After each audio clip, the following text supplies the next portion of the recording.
Now, whether you are a fan of the Indiana Jones franchise or someone that is new to the series, there is a world of mystery that awaits you in Indiana Jones The Great Circle. This game comes out December the 8th and will be available day one on the Xbox Game Pass, and there are reports that the game will be made available for the PlayStation 5 in the spring of 2025. Thanks so much to Bethesda and MachineGames for providing me with an early review code, and as a fan of the series, having this chance made me feel almost as happy as Sala did when saying goodbye to Indy and Marion. Y'all, my name is Fargassier, and hopefully you're having a great and wonderful day. Come with me on this adventure as we go through our experience with this game over a 14-hour period and how it made me feel as though I was living out an Indiana Jones movie. Now, if you're someone who has seen the movie Raiders of the Lost Ark, the opening to this game will seem very familiar to you, and that is because it is the opening scene to the film. And now you might wonder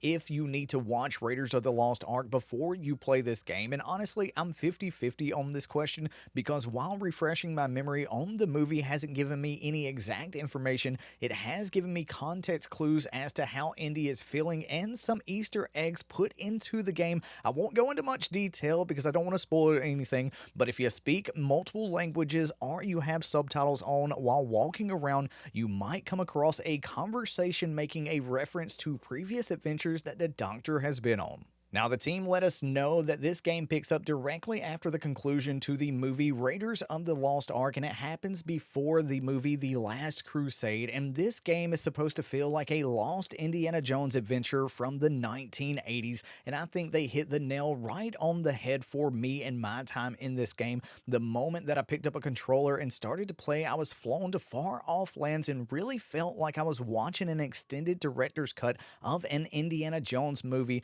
The choice to make the player experience in this game in a first-person aspect was a great decision to me because it really made me feel like I was there and I was Indiana Jones, and I am so happy to have the field of view slider set to 90 as a default as well because I am someone who got spoiled by the early Quake and Doom days. Now, in my 14 hours of playtime, the game ran great for me, and the only time that I noticed a dip in performance is when the game would autosave and the frames would drop to sub 30, but would instantly come back to normal as the autosave feature finished. And now if you're wondering about my footage and how it was captured, this is 1440p capture on ultra settings using DLSS, but I am doing a 100% resolution render and I was using the newest NVIDIA drivers and my 4090. And now when I was asked what system I would like to play this game on, I picked Steam because I am a PC player mainly and I normally play mouse and keyboard, but when I booted this game up on Steam, it said grab a controller, sit back and relax, and this reminded me that this is more than just a job, and while this is my first early game review, I needed to sit back and enjoy the time I was able to have hands-on with this game. And as I traveled my way around the Vatican, I found myself hunting for clues to puzzles, knocking out those that spotted me, catching up with old friends, and making some new allies. And y'all, what felt like just a few hours quickly turned into me looking at my clock and seeing that it was now almost 1 a.m. in the morning. And now the version that we're playing on, to my knowledge, is one that does not have the day one patch assigned to it. And the reason that I bring this up is because through my playtime, I didn't run into any bugs. The game did not crash one time on my setup, and that is absolutely wonderful. And there is supposed to be patches coming later down the road bringing new features to Indiana Jones and the Great Circle. But now there are three things that did make the game feel less immersive to me from time to time and remind me that I was playing a video game and that I am not in fact Indiana Jones on this adventure. First thing being that when Indy climbs on some object, sometimes Indy will sink into that object. Then when Indy is swimming and getting up on land, there is no animation for them getting up on land. It's just Indy in the water and then Indy right up top. And the third thing is when Indy is sneaking, their hands are constantly moving up and down. And I don't know about you, but when I'm sneaking around, my hands are not moving like that. And it really reminds me of how much my hands had to move while playing tuba in marching band. But now, while these are not big things to me, these are things that I did want to bring up in this review because maybe you're like me and then it'll take you out of the immersion for a second, and I wanted you to be prepared for it. And now there are different difficulty levels to this game for both the action and the adventure side of the game, where the player can choose to have a more guided path through puzzles and feeling like Indy could take on the entire world with only their fist, or a less hands-on help with the puzzles and a much harder fight if the enemies catch you sneaking around. And now, questions that I saw from my YouTube community was, how is the AI in this game? Because if you're going to need to sneak around a lot, the AI needs to be smart. And honestly, it did feel like the harder difficulty lended them to being more observant and willing to track you down more, where playing on medium action difficulty made it more forgiving when they did catch you. And honestly, the fights were not that hard. I would take on entire camps in Giza with just my fist, and in 14 hours, I never fired my weapon once.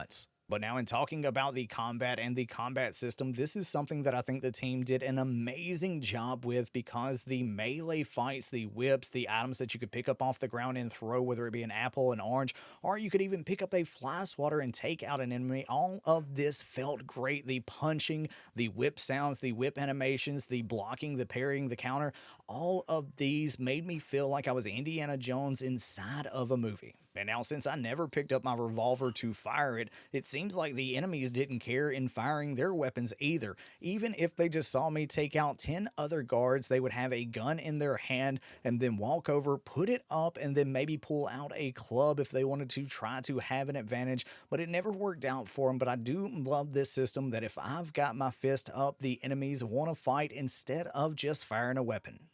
Now, as far as difficulty for the puzzles, I took the more hands-off approach from the game and picked the most difficult option for the puzzles, and I found the puzzles so refreshing because this game made me bring out a piece of paper and a pen to write down notes for combinations, and it has been years since a game last made me do that. And if you do get stumped with these puzzles inside of Quest, you can always take photos of the Quest puzzle to get an extra hint, or to take a closer examination of the puzzle notes to make sure that you have read them front to back. And if you're like me and get lost sometimes going from point to point while you're on a mission or hearing a side quest, there is a bit of an extra guide there for you that is white paint. It really does fit in to the location, because in the Vatican and in Giza, there is a lot of construction going on, so the white paint does not really stand out. You have to be looking for it, and I could walk around a building a few times and then realize, oh my Lanta, I did not look up, and there it is. That's where I'm supposed to go. So I think the team did a great job with this little bit of an extra hint for explorers. Now, we won't go into spoilers with the different characters that you'll meet along the way, whether they be old friends, new friends, or enemies, but I will say that the writing behind this game really felt immersive, and the team did a great job at designing and giving these characters a life that you can question their motives, grow to love them, or dislike them to their core. And the voice acting is something that I found to be amazing as well, and believe that the voice actors did a great job in portraying their character and giving them emotion.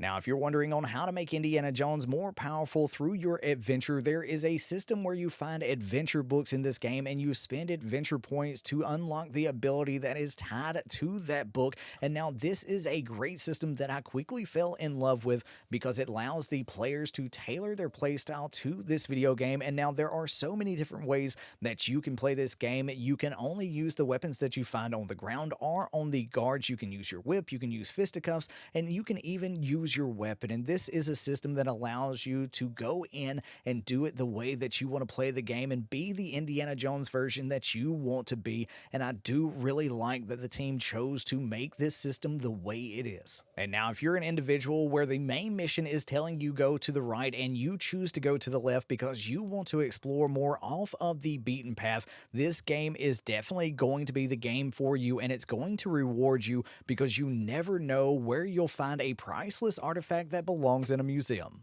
And now, if I had to give this game a score from 1 to 10, I would easily give it a 7.5 to an 8, because of how much I enjoyed my time while playing this game and how well the team made me feel immersed in the story. Like I said, we had no bugs. My playtime with this game was absolutely great, except for the things that took me out of being immersed a little bit. That's why we took some points away, but easy a 7.5 or an 8 to me. Thank you so much for taking time out of your busy day to watch my first early game review, and let me know your thoughts on Indiana Jones The Great Circle in the comment section below, and I look forward to hearing about your adventures as Indiana Jones. Thank you so much to the channel members for the continued support. Y'all have a great and wonderful day out there in the wasteland.